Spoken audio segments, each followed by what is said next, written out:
आज 18 जनवरी है और आज देश भर में चल रहे किसान आंदोलन का एक इम्पॉर्टेंट दिवस है जिसे महिला किसान दिवस के रूप में मनाया जा रहा है। और आज इस अवसर पर हम बातचीत करेंगे जया मेहता जी से। जया मेहता जी, आप क्या कहना चाहती हैं आज महिला किसान दिवस के अवसर पर? जो पंजाब के और सारे देश के किसान दिल्ली को घेर के बैठे हुए हैं 27 नवंबर से आज दिन तक, और इतनी ठंड में और कठिनाइयों में, और मांग कर रहे हैं कि सरकार ने जो किसान के कानून लॉकडाउन के पीरियड में बना दिए, उन कानूनों को वापस लिया जाए। उस सारे संघर्ष में महिलाओं की एक बहुत बड़ी भूमिका रही है।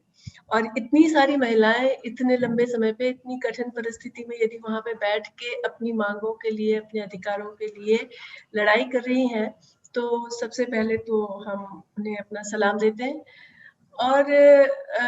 शर्म की बात है कि हमारे देश के सुप्रीम कोर्ट के चीफ जस्टिस ने इस तरह का रिमार्क किया कि महिलाओं को और बूढ़े लोगों को यहाँ पे क्यों बिठा के रखा है आपने। और उनके इस कमेंट से पूरे देश में ये प्रश्न उठा कि महिलाओं की हमारे खेती किसानी में क्या भूमिका है, कितनी महत्वपूर्ण भूमिका है, और उसको पहचानना और उसको इज्जत देना हम सबका कर्तव्य है। तो जो आप कह रहे हैं कि महिला किसान के बारे में बात करिए, मैं सबसे पहले तो ये कहना चाहती हूँ कि महिलाएं खेती किसानी में जिस भी तरीके से जुड़ी हुई हैं, उनमें केवल महिलाओं के प्रश्न को लेके या महिलाओं की स्थिति के बारे में बात करने से पहले हमें ये देखना होगा कि आज की खेती किसानी की स्थिति क्या है। ये सच है कि पंजाब के किसान ये बात को लेकर के अड़े हुए हैं कि सरकार एपीएमसी एक्ट को खत्म नहीं कर सकती और मंडियों में अनाज की बिक्री हो, और मिनिमम सपोर्ट प्राइस जो किसानों को मिलती है उसको किसी भी तरीके से उसमें कमी नहीं आना चाहिए। ये एक बहुत बड़ी डिमांड को लेकर के पंजाब के किसान सरकार से जो मांग कर रहे हैं वो एकदम सही मांग है। लेकिन पूरे देश के किसानों की स्थिति देखी जाए या जिस तरीके से खेती की जमीन लोगों के बीच में बटी हुई है उसको देखा जाए, तो हम ये पाते हैं कि हमारे देश में कुल 94 मतलब 9.4 करोड़ हेक्टेयर की जमीन है जो कि लोगों के पास में खेती के लिए अवेलेबल है, और उसमें 9.4 करोड़ की जमीन है और 10.1 करोड़ होल्डिंग्स है। तो एक होल्डिंग की साइज जो है वो 1 हेक्टेयर से कम है। तो अधिकतर होल्डिंग्स जो है वो बहुत ही छोटी छोटी जमीन के टुकड़े लोगों के पास में है। और हम एक किसान या किसान महिला या पुरुष किसान की बात नहीं कर रहे, पूरे परिवार के पास में, एक किसान परिवार के पास में बहुत सारे किसान परिवारों के पास में बहुत ही छोटे छोटे जमीन के टुकड़े। और इसके अलावा जो लोग खेती से जुड़े हुए हैं, जो परिवार खेती से जुड़े हुए हैं, उनके पास में कुछ भी खेती नहीं है, जिसको कि हम खेत मजदूर के परिवार कहते हैं। तो करीब 40% परिवार तो खेत मजदूर परिवार के परिवार हैं जिनके पास में जमीन है ही नहीं। और उसके बाद में जिनके पास में जमीन है उसमें भी करीब 85% परिवार ऐसे हैं जिनके की खेती की जो साइज है, जमीन जो उनके पास में है, वो 1 हेक्टेयर से कम है। तो इतने सारे छोटे छोटे जमीन के टुकड़ों के साथ में यदि किसान खेती कर रहे हैं तो खेती के उत्पादन का मूल्य उनको मिल सके, इसकी व्यवस्था होने के बावजूद भी खेती में उनके पास में उनकी आजीविका के लिए जितना चाहिए उतना कमाने की गुंजाइश नहीं है। इसलिए खेती का जो संकट और इतने सारे किसानों ने जो आत्महत्याएं की हैं, उसके यदि हम सचमुच में गहराई में जाना चाहते हैं और उस संकट को दूर करना चाहते हैं, तो ये जरूरी है कि पहली बात तो ये देखी जाए कि जितने लोग आज खेती पर निर्भर है उतने लोगों के लिए आजीविका देने की क्षमता खेती में है या नहीं है। उतनी जमीन ही नहीं है तो इतने सारे लोगों को आजीविका कैसे मिलेगी। और दूसरी बात ये है कि जो जमीन उनके पास में है तो उनके जो श्रम के और जमीन के आपस के रिलेशंस हैं, जब तक उसमें एक हम बहुत रेडिकल परिवर्तन नहीं लाते लैंड लेबर रिलेशंस में, तब तक खेती की संकट का सलूशन हम नहीं ढूंढ पाएंगे, ऐसा मैं सोचती हूँ। तो ये जो छोटे छोटे किसानों के जमीन के टुकड़े हैं, इन पे एक वायबल खेती होना संभव नहीं है, और इसलिए ये जरूरी है कि इन छोटे छोटे टुकड़ों को साथ में मिला के हम किसी कलेक्टिव फार्मिंग की बात करें, कोऑपरेटिव्स की बात करें। और जब तक कोऑपरेटिव मूवमेंट शुरू नहीं होगा बड़े कैंपेन में, एक कोऑपरेटिव या दो कोऑपरेटिव की बात नहीं है, पूरे देश में जब ये छोटे छोटे खेती के टुकड़ों को हम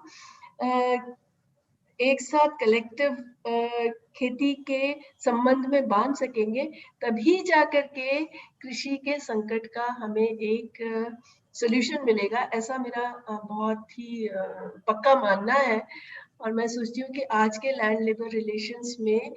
सारे देश की खेती का संकट दूर करना संभव नहीं है। ये कहने के बाद में अब यदि आप मुझसे कहेंगे कि महिला किसानों की इस तरह के खेती के बंटवारे में क्या स्थिति है, तो महिला किसानों में मतलब वो महिलाएं जो महिला श्रमिक जो कि खेती के साथ जुड़ी हुई है, उनको यदि हम देखें तो उनको हम 3 भागों में देख सकते हैं। एक तो वो महिलाएं जो कि खेत मजदूर परिवार से आती हैं, तो वो खाली खेत मजदूरी करती हैं। तो करीब जितनी महिलाएं खेती में हैं, और करीब मेरे ख्याल से 8-9 करोड़ महिलाएं आज भी खेती से जुड़ी हुई हैं। तो वो 8-9 करोड़ महिलाएं जो खेती से जुड़ी हुई हैं, उसमें से 40% महिलाएं तो ऐसी हैं जो कि खेत मजदूर परिवारों से हैं और केवल मजदूरी करती हैं। इन महिलाओं की स्थिति के ऊपर अलग से सोचने की जरूरत है। और इन महिलाओं की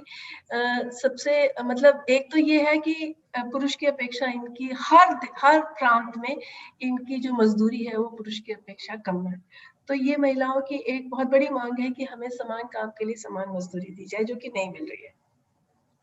दूसरा ये है कि ये बहुत सारी महिलाएं जो है ये जो MGNREG सरकार ने शुरू किया 2005 से,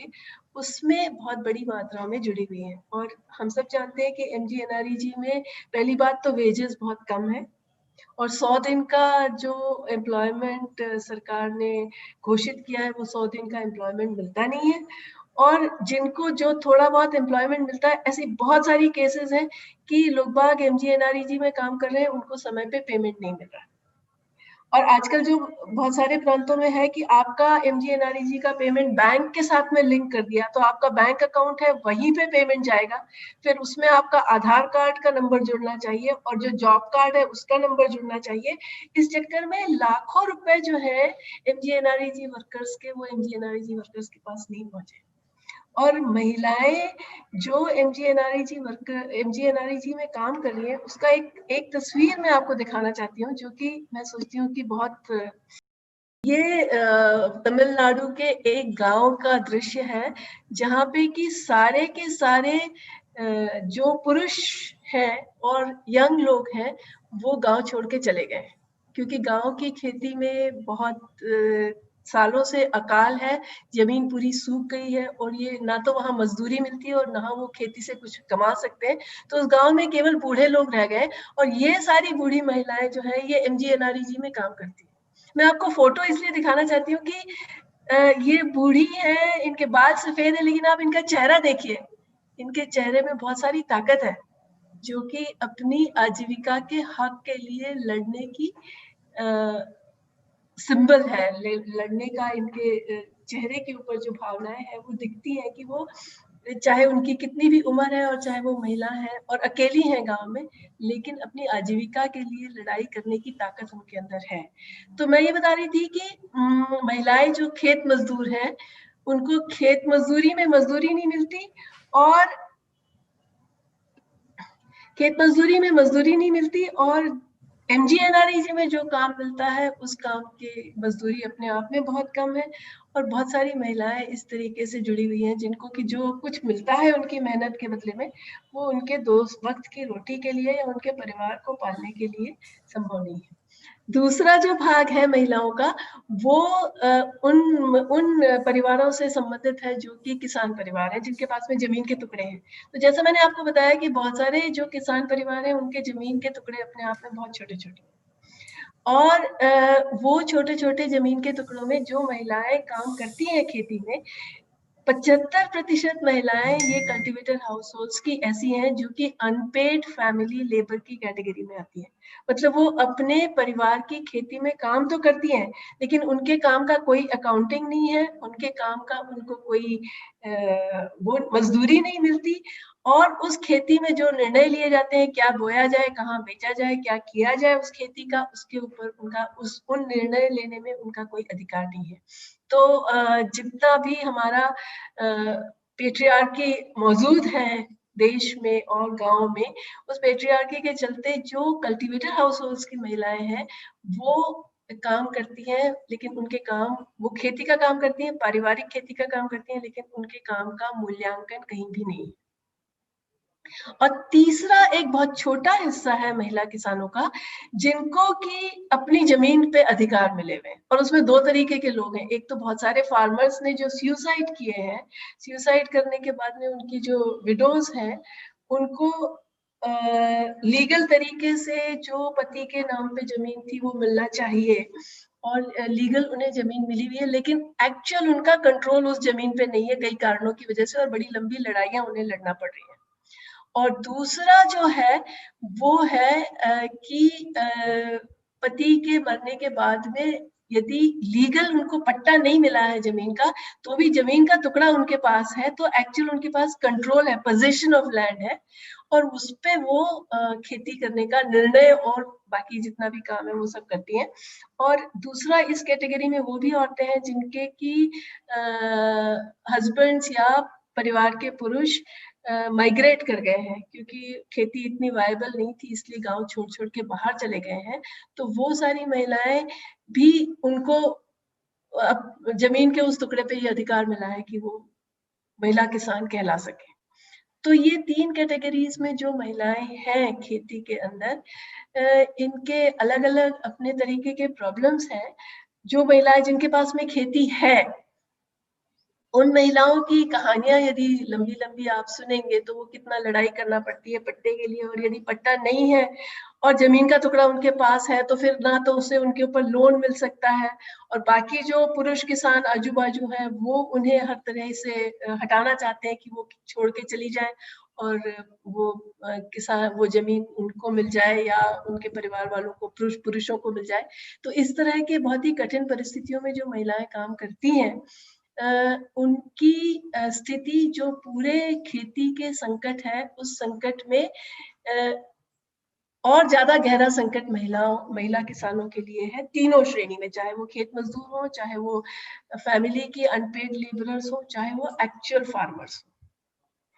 हो। और क्योंकि उनका महिलाओं का जो स्थिति है वो बाकी किसानों से भी ज्यादा कमजोर है, तो मेरा ये कहना है कि यदि हमें इस सिस्टम को बदलना होगा, जो अभी लैंड लेबर रिलेशंस है उसे बदलना होगा, और इंडिविजुअल फार्मिंग की जगह यदि हमें कोऑपरेटिव फार्मिंग करना होगा, तो वो हिस्सा जो इस सिस्टम के अंदर सबसे ज्यादा शोषित है, वो हिस्सा सबसे पहले आगे बढ़ के इस सिस्टम को बदलने के लिए तैयार होगा। वो जो महिलाओं की मैंने आपको चेहरा दिखाया था कि उनके पास में ताकत है, और क्योंकि वो सबसे ज्यादा निचले दर्जे पे है, इसलिए उनका सबसे ज्यादा इसमें इंटरेस्ट है कि इस रिलेशन को बदला जाए, और एक सामूहिक खेती का, सामूहिक जमीन के अधिकार का, और इसके अलावा जो लेबर है जिनके पास में जमीन नहीं है, उनका भी समूह बना के, लेबर कलेक्टिव्स बना करके अपने काम के अधिकार के लिए, एम्प्लॉयमेंट के अधिकार के लिए लड़ाई लड़ें। और ऐसा एक एग्जाम्पल हम केरला में देखते हैं, जहाँ पे कि कुटुंबश्री नेटवर्क है, सरकार के द्वारा सपोर्टेड है, वहाँ पे लेफ्ट फ्रंट की गवर्नमेंट होने की वजह से, और कुटुंबश्री नेटवर्क में महिलाएं जो है वो साथ में मिलके फार्मिंग के अंदर, कलेक्टिव फार्मिंग के अंदर एक बहुत ही महत्वपूर्ण रोल उन्होंने निभाया है, क्योंकि वो बहुत सारी लैंडलेस महिलाएं हैं जिनके पास में कुछ भी खेती की जमीन नहीं है, तो उन्होंने कलेक्टिव बना करके खेती लीज पे ली है, टेनेंट फार्मर्स की तरह। कुछ महिलाएं ऐसी हैं जिनके पास में छोटे छोटे जमीन के टुकड़े हैं, तो उन्होंने अपने छोटे छोटे जमीन के टुकड़े, अपने परिवार के छोटे छोटे जमीन के टुकड़े मिला करके एक कोऑपरेटिव फार्म बनाया है। लेकिन इस तरीके से जो कलेक्टिव काम उन्होंने किया है और फिर वो कलेक्टिव को फेडरेट किया गया है, मतलब ऐसा नहीं है कि एक एक अलग अलग कोऑपरेटिव आपस में एक दूसरे से compete कर रहा है, वो सारे कोऑपरेटिव्स एक साथ मिलकर के यदि खेती की प्लानिंग करते हैं विलेज लेवल पे, डिस्ट्रिक्ट लेवल पे, और फिर जो प्रोड्यूस होता है उसका आगे किस तरीके से प्रोसेसिंग हो वो भी महिलाएं की समूह करती हैं, डिस्ट्रीब्यूशन कैसे हो वो भी महिलाओं की समूह करती हैं, तो खेती में बड़ा बदलाव आता है। और एक फोटो मैं आपको दिखाना चाहती हूँ उसका, जो कुटुंबश्री की महिलाओं का काम है। ग्रीन आर्मी है, क्योंकि केरला के अंदर पैडी का, राइस का प्रोडक्शन बहुत तेजी से गिरा, और राइस का प्रोडक्शन बढ़ाने के लिए महिलाओं की ये आर्मी तैयार की गई, और ये जो है उस सारे के सारे जगह पे जहाँ पे कि राइस का प्रोडक्शन नहीं हो रहा था, वहाँ पे राइस के प्रोडक्शन के लिए इनको टेक्नोलॉजिकल ट्रेनिंग दी गई है, और ये तैयार है कि हम वहां पे फिर से पैडी का प्रोडक्शन करें। और दूसरा जो तस्वीर है, ये कुटुंबश्री की उन महिलाओं की तस्वीर है जो कि बहुत ही खूबसूरत दिख रही है, और इसलिए खूबसूरत दिख रही है कि वो एक साथ है, और एक साथ रहने के साथ में उनके अंदर ये कॉन्फिडेंस है कि एक साथ बहुत सारी कठिन परिस्थितियों का वो सामना कर सकती हैं। और इन महिलाओं ने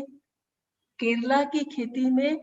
एक बहुत बड़ा परिवर्तन तो ये लाया है कि जो ऑर्गेनिक फार्मिंग की बात इतनी ज्यादा की जाती है एनवायरमेंटल में, वो ऑर्गेनिक फार्मिंग, वेजिटेबल की ऑर्गेनिक फार्मिंग में कुटुंबश्री महिलाओं ने पहल करके पूरे वेजिटेबल फार्मिंग को केरला का ऑर्गेनिक फार्मिंग में कन्वर्ट किया है।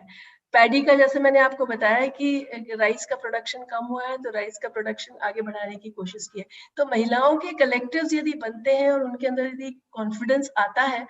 तो वो खेती के स्वरूप को टेक्नोलॉजी के लिए क्या प्रोड्यूस किया जाए, उसके लिए क्या ट्रेड किया जाए, उसके लिए एग्रो प्रोसेसिंग क्या किया जाए उसके लिए, और डिस्ट्रीब्यूट कैसे किया जाए, वो सारी की सारी प्रश्नों के एक अलग उत्तर ढूंढे जा सकते हैं। और ये पहल करने की ताकत महिलाओं के अंदर है। इसलिए मैं सोचती हूँ कि महिला किसान जो कि आज एक कमजोर परिस्थिति में है, वो इस सिस्टम को बदलने के लिए सबसे आगे बढ़ के एक बहुत महत्वपूर्ण काम कर सकती हैं। और ये केवल कोऑपरेटिव्स और कलेक्टिव्स महिलाओं के बनेंगे ऐसा नहीं है, ये शुरुआत की बात है, लीडरशिप की बात है। और आगे जाकर के पूरी की पूरी खेती जब तक सामूहिक खेती में परिवर्तित नहीं होती, तब तक ना तो हम कृषि के संकट से दूर हो सकते हैं, ना ही हम पूरे देश के आर्थिक संकट से दूर हो सकते हैं, जहाँ पे कि बहुत सारे किसान जो हैं वो बहुत सारे किसान नहीं, बहुत सारे मजदूर और बहुत सारे स्त्री और पुरुष इस तरह के रोजगार में है जिसमें कि उनकी आजीविका की पूर्ति नहीं होती। बहुत बहुत शुक्रिया जया जी। और हमें लगता है आगे भी हमें इस मुद्दे पे बातचीत करते रहना पड़ेगा, क्योंकि 3-4 बड़े बड़े मुद्दे आपने गिनाए हैं। एक तो किस तरह से महिलाओं का जो भूमिका है कृषि के अंदर, वो एक बड़ा हिस्सा है जो कृषि